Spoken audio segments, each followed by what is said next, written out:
مولای نه مرته کو هغه وی دواره تو کو استاد مشکل کې ما سلګون را تکید زرګون را تلانس کې کېږي موږ خدای پاک مشکل حل کې داغه پیره باندې را چې په خیر باندې ورسې موږ ته دعا وکړو کو ورته او تاسو دی ولی کو زه صفا خبرې درته کومه هغه چې را دننه کېږي جومات ته نو موږ ته خو پته ده چې روډه غوړ سړی دی نو موږ اقامت شوی مخ راواړو دا شکرۍ را رواني موږ ورته راواز کټ کله یو طرف ته راکاږو کله بل طرف ته راکاږو دی یو ته وایي ته مخکې شه دی بل ته وایي ته وروسته شه اوږې وجنګوه خپې یو ځای که یو څه بل څه برابرې که په دې پوه شوې ایسم نه اقامت هم شوی دا نه تړل پاتې دي خو هغه شکرۍ چې را روان ده ده ته انتظار کوو چې دا د اوس دې سب ته راورسي موږ ورته انتظار کوو هغه را باندې رابطه نرۍ وریجې خوري سره د غوښې تاسو خوار پړقو موږ له سره کړي دي موږ د هغه قدر کوو موږ هم کوو تاسو هم کوئ ابو جهل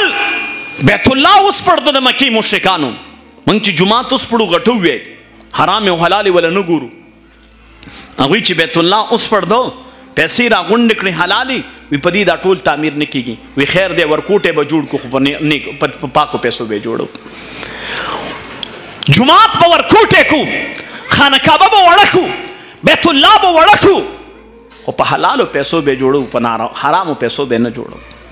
او زمونږ د تبلیغین ملګري وایي د بیت الله طواف یې په بربنډه کو او طواف د بیت الله په بربنډه ځکه کو چې هغوی ویلې دا کپړې زما په تن چې کومې کپړې دي دا د حرامو پیسو دي دا لباس د حرامو پیسو دی تعظیمن د بیت الله طواف په بربنډه کو د بیت الله توهین نه کو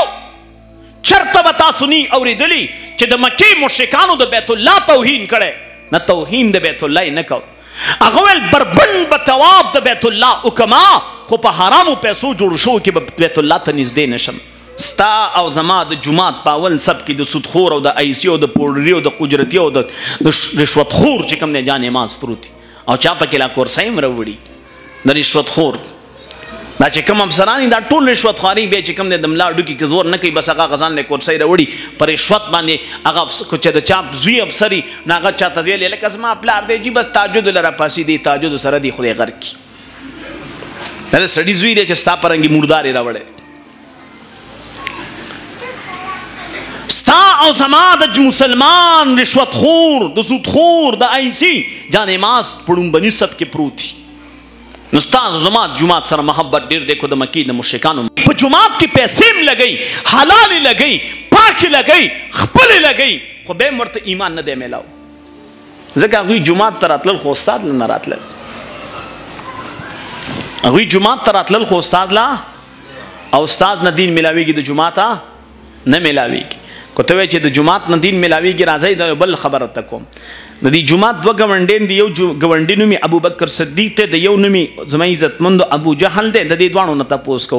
ابو بکر صدیق نه تاسو کو استاد جماعت امام به جماعت پریدي ته به جماعت پریدي کو استاد به پریدي ابو بکر صدیق کوئی جماعت پریدم استاد نه پریدم ابو جهل نه تاسو کو استاد جماعت امام به جماعت پریدي ته به استاد پریدي کو جماعت پریدي ابو جهل وی استاد پریدم جماعت نه پریدم